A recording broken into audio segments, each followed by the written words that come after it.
agreed to answer 3 questions from the Malacanang press corps. So let's start with Alexis.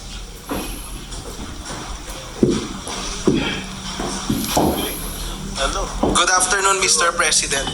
This is with regard to the 2026 budget. Have you seen the approved House version of the 2026 budget? And having stated that you will veto any budget that is not aligned with your administration's priorities, do you find that version of the House acceptable?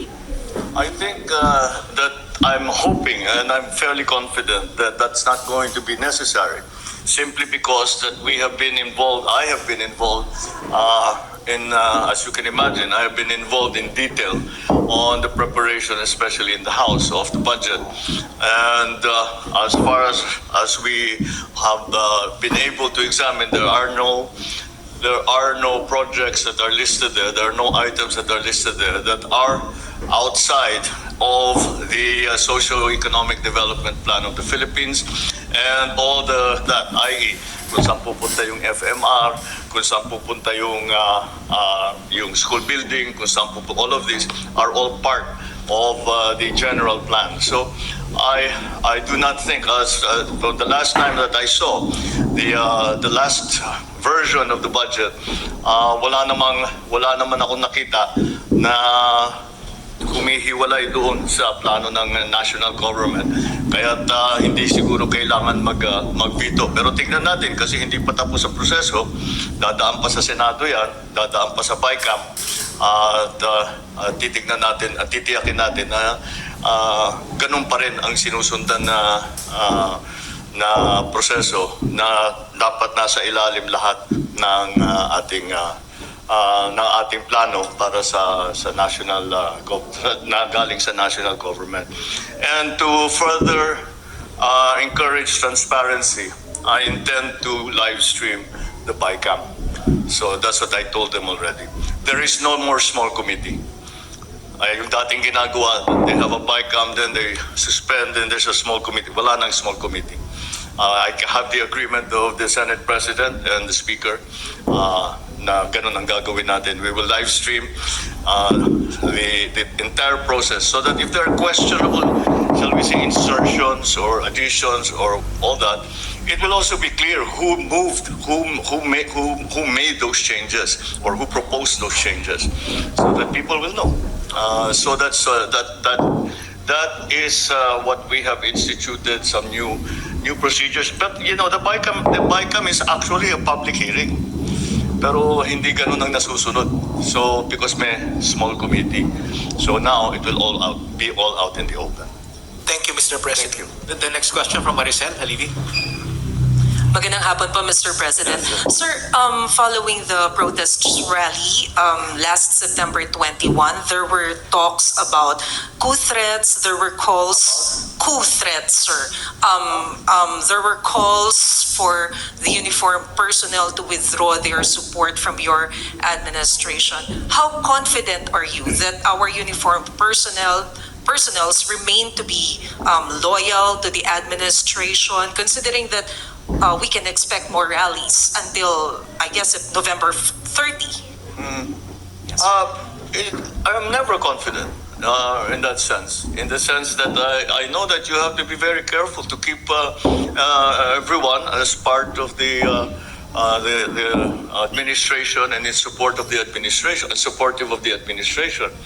And so we are constantly talking to everyone and saying, is this we are very open in our discussions, and whoever has any kind of grievance or have any kind of complaints, and who might be thinking of saying that this is not, we no longer agree with the administration, we always go to them and say, what can we do to accommodate your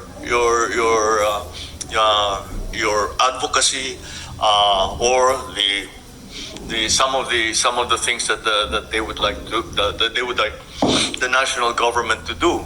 And so that's what we are doing. And you know, it doesn't serve any. It is dangerous for someone in my position to be complacent and to say, don't worry, everybody, so everybody. Kung may reklamo, bukas naman kami. Sige, magreklamo kayo, sabihan nyo sa amin. If it's something that we have to attend to, we will. Because we try to listen to everyone. And so that's the only way. That's the only real way that you can keep the support of people in different sectors. So when you ask me how confident I am, all I can say is that in our assessment, we are still very much, the administration is still very much on solid ground in terms of support from the different sectors of society.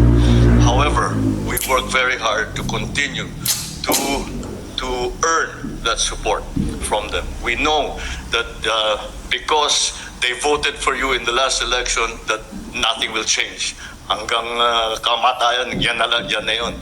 Hindi naman ganun yan. Politics is a very variable, very volatile exercise. And so, what I can say is that we are confident that the important sectors of society, the power centers of society and of the administration are very supportive still of the advocacies of the administration, the programs of the administration. And we will continue to work very hard to make sure that we are doing what people want.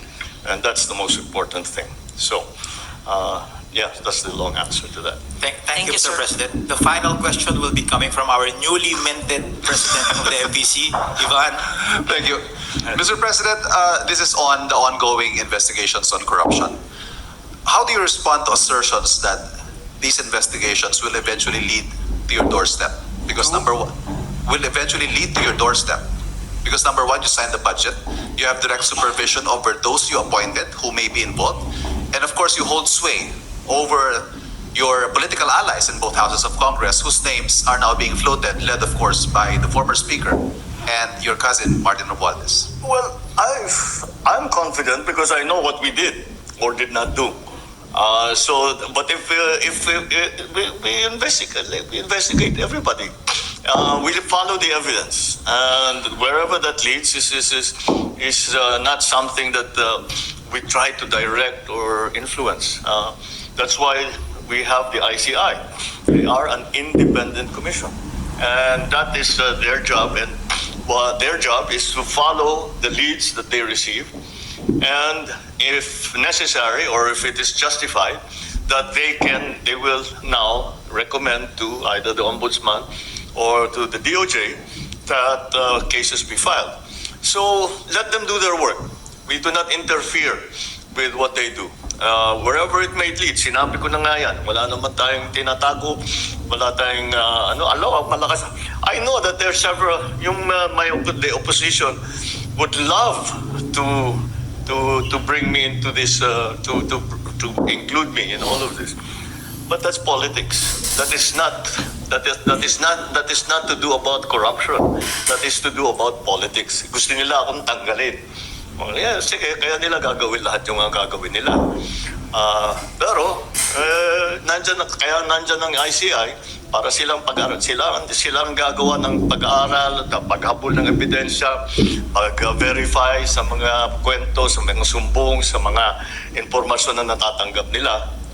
And I'm on this. I'm confident that whatever mud might be slung at the administration, that we will be able to show that these are politically motivated and do not actually have any validation in fact. Will the President take one more question? Mr. President, the new ombudsman yesterday lifted the restrictions on the release of salins to the public. Finally. Yes. Will you take the lead and allow the release of your salin and maybe perhaps those of your cabinet members? We will follow the new rules. We will follow the old rules.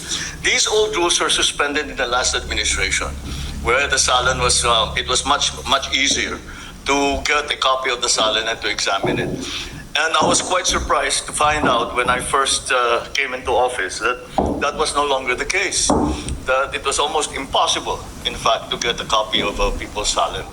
And so we are just going back to the old procedure, and we will follow that. Whatever happens. Again, my salon is I have again.